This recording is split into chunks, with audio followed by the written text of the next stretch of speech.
Alright, battery in that other camera died. That wasn't fully charged, so back to the original camera. I sorted out the issue with the screws. Yeah, sure it turns out that the two screws that hold the tray here, one has to have a shallower head than the other because of the way the tray is cast. So reinstalled the tray, got these on, started looking for the bolts for that bracket on the back there, and unfortunately haven't been able to find them. I did find these four bolts here. They thread into the back, but the shank on these bolts seems kind of small compared to the holes in the bracket. Which begs the question, what are these bolts for? I clearly had them in this thing marked with this note to myself that they're from the Vernon. The largest bolts involved on the tapering jig, which I haven't installed yet, there are only 3 of those, it looks like, so I don't think they're for that. So I'm starting to think these might be for the headstock. Now the problem is, I went and looked at the video. That bracket assembly, I took that off at the guy's garage. And then the headstock, I did remove the headstock here out in the yard, but for some reason I don't have that section of video. I must have lost that section of video. That might have been around the same time that I had a hard drive crash and lost some video. So unfortunately when I took the headstock off I didn't get to see what I had in there for bolts. I've got bolts in the headstock now, but those are just some bolts I think I had kicking around here. I think I might want to take those out and put these in. These 3 of these bolts are, they've all got the same kind of head on them. 3 of them are the same length and one's a little shorter. So maybe I should revisit the hell I got for headstock bolts in there. And it could be that these bolts that I put in here for the headstock, maybe they're the ones that go in the back here. Or did I just grab those out of somewhere else? I don't know. And there's a few bolts and stuff here. There's 2 cap screws like that. Those are obviously too small. Alright, so here's the part on the back of the lathe where the bracket's supposed to thread into. Here's those 4 bolts. So you can see that they thread in. So they're the right size that way. But here's where it gets really weird. Well, first of all, these are really long. So I'll show you on the bracket. So get a look at the size of the holes on this bracket. They're huge.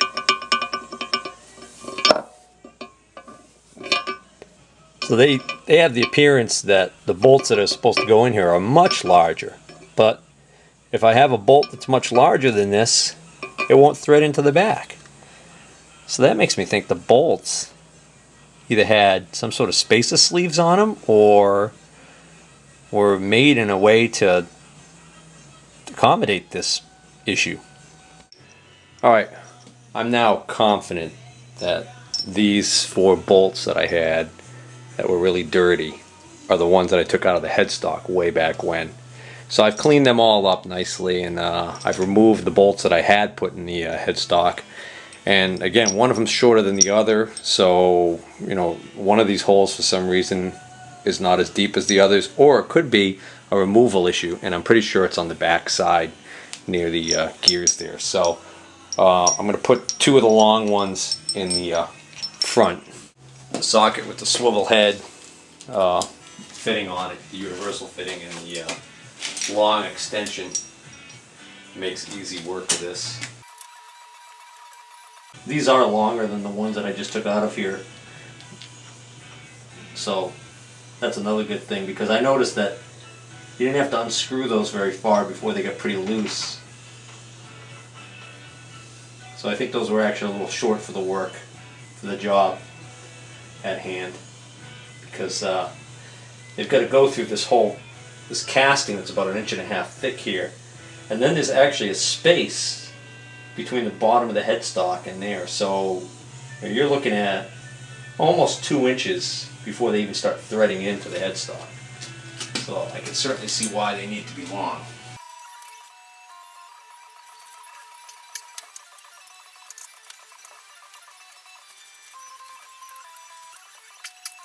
I no longer have room for the tripod back here, so excuse the shakiness of the camera, but I just wanted to show, again, this is the back side where these two bolts that go for the headstock. Here you can see that gap I was talking about really clearly. So basically that bolt's going to go through this part of the casting, through that gap, and then start threading in. Okay, now I've got that one short one. I don't think the short bolt is necessary because of a hole that's shallower than the rest. I think the reason why we've got the short bolt is right there where it gets kind of tight. Okay, so right in here, that bolt goes up in here, and when you undo that bolt and you loosen it, as you loosen it, it tends to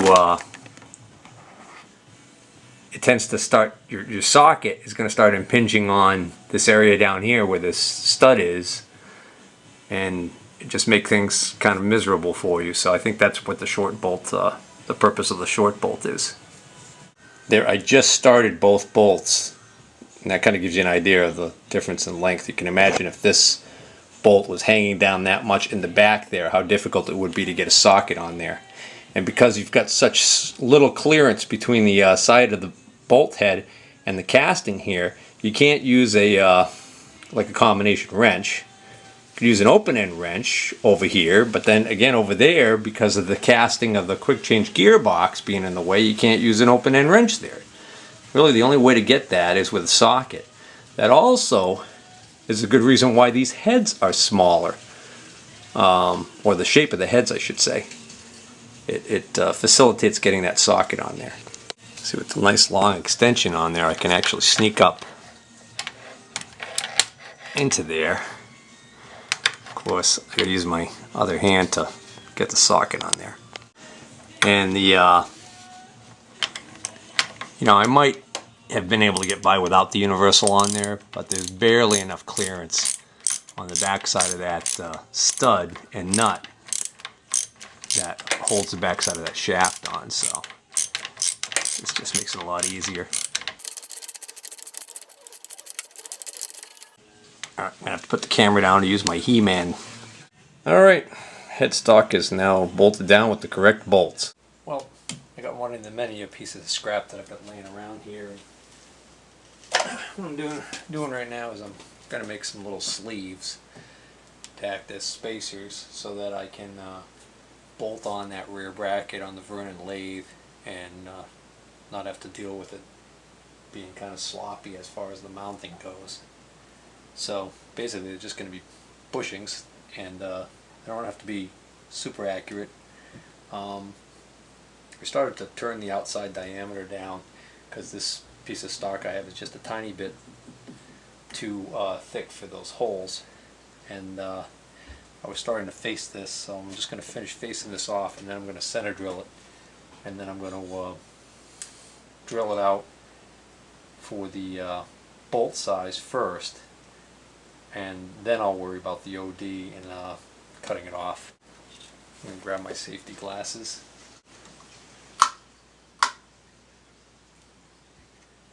And forgot to give myself power.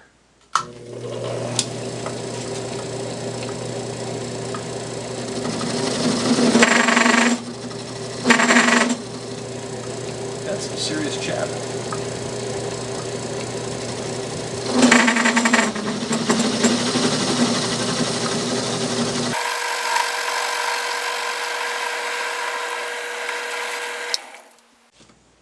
Alright, I've now slowed the lathe down, and I've got a center drill in there.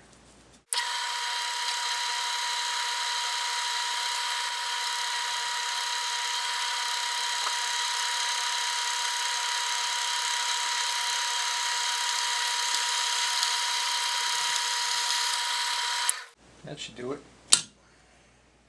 Alright, so I want a sleeve that this bolt can fit through. And the shank and the head is the thickest part of this, and it's 0.496, so I want a 1/2 inch diameter hole.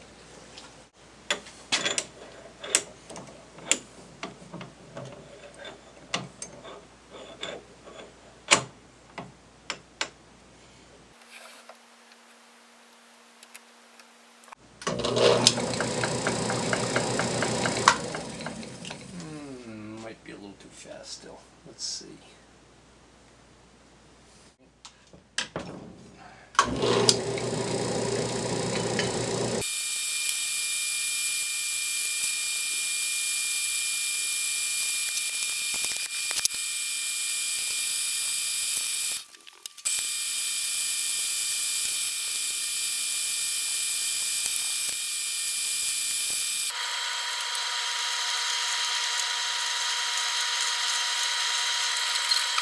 Still pushing that stock in that chuck. That chuck is really a piece of crap. Well, it's probably already deep enough for the first one. The steel isn't a very free machining steel, so I'm thinking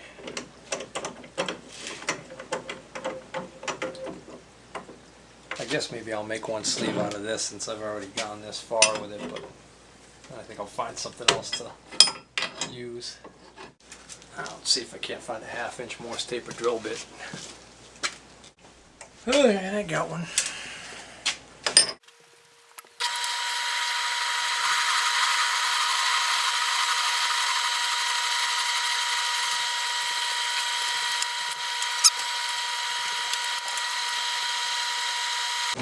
Alright, let's reach the bottom of that.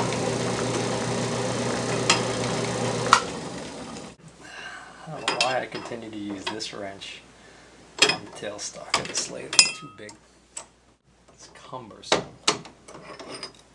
If there was ever a better use of that adjective, it would be for the wrench. This big old funky wrench that I found from somewhere.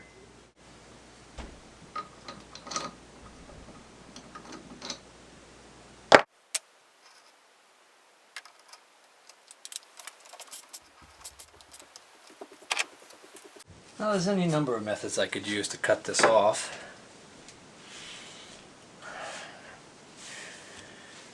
But since I don't want to go through the hassle of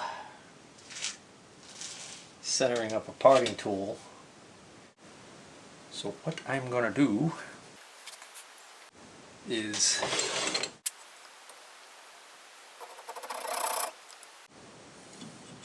again, the length on this isn't critical. And what I'm going to do is I'm going to cut this off, the hacksaw, and then I'm going to flip it around, chuck it, and just kind of clean up the edge in the lathe, and that'll be the first one will be done. John over there across the pond.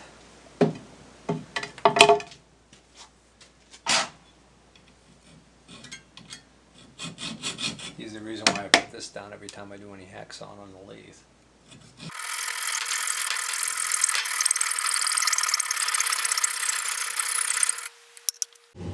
I think the battery camcorder is dying again.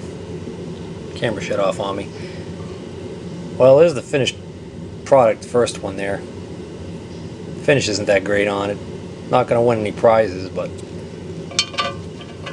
there's the idea right there. And like I said, this is the first one I did, and I actually went a little too far on the OD. Took a little too much off is what I'm saying. So that's a little looser in there than I would want, but it's a lot better than it would be if I just tried to bolt it on and left this all sloppy like that. You can see that. Big difference. So I don't know what was in there originally.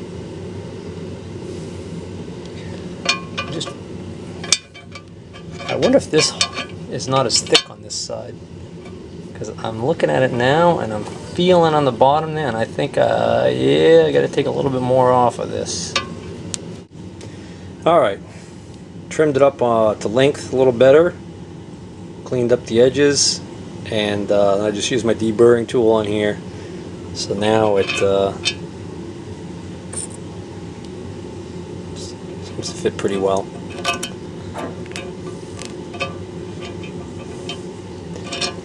I think I'll do a little better on the next one. Good morning, everybody. It's another Sunday morning, and down here in the shop. Yesterday I was down here and I finished making those little collars. So this morning I'm going to try and put the the big support bracket on the back of the Vernon lathe. And then I'm going to clean up the workshop table here, the workbench, because it's a complete mess, disaster, and I need to do a flea market finds type of segment because I'm getting kind of backed up on some of the stuff I picked up over the last month and a half. Today is July 19th, I believe, already, so hard to believe how much time flies. Yesterday I went to the Gray Bog Valley Engineer Association's second show of the summer. I'd already showed you the stuff that I had picked up in the spring, and it kind of was lousy weather. It was really overcast, and there was a threat of rain, even though it only really sprinkled once, but that kind of held some of the dealers back, I think. So I did get a few things, and I enjoyed the time down there, so it was worth the trip for me. And that's probably going to be a couple weeks before I get around to actually doing that segment, though. But I've got an auction I attended last month. I got 3 items from that I haven't even shown you guys. A few things I picked up at the tool store, haven't gotten around to that. And well, anyway, so let's get that bracket on.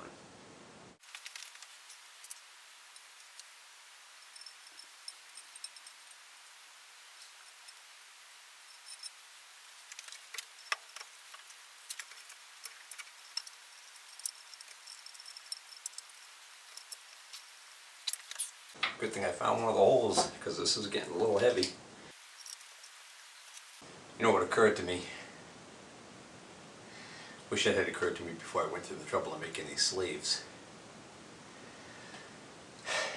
If these holes aren't perfectly in alignment, then I'm going to have a real hard time getting this bracket on, if at all. Because basically my sleeves now keep my 4 bolts in perfect alignment with the holes in this bracket. Well, what if when they drilled the holes in the back of the lathe, what if they were a little off? Oh well.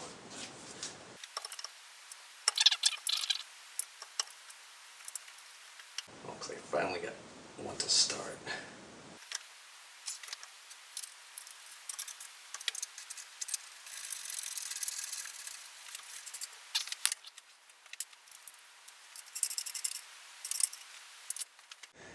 Well, I guess making those sleeves was a waste of time, or at least 2 of them, because,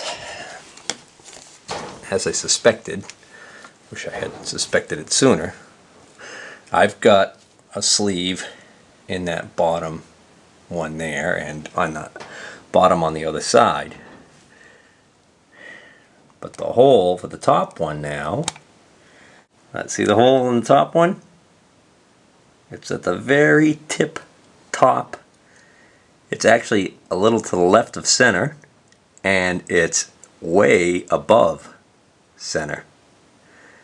So the only way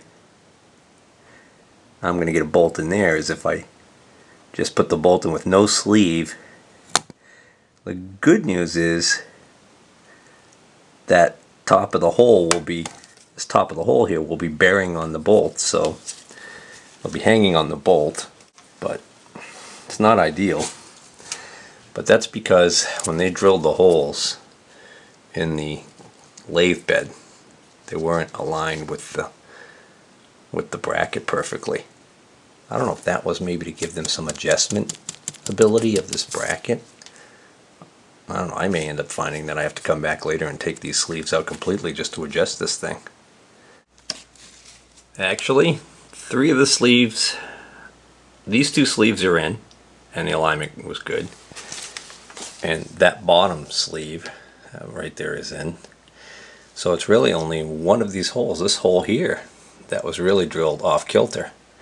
And you can see that the bolt is just going in, and it's the bracket's going to hang on that. So, and as far as adjusting this bracket goes, being able to move it a little bit, I'm not even sure why you would want to be able to tilt this bracket one way or the other, because I mean, if you got to adjust it because of the belt not wanting to ride on the pulleys correctly or something like that, you've got a lot of adjustment with that upper bracket assembly, so I don't think I'm going to need to adjust this.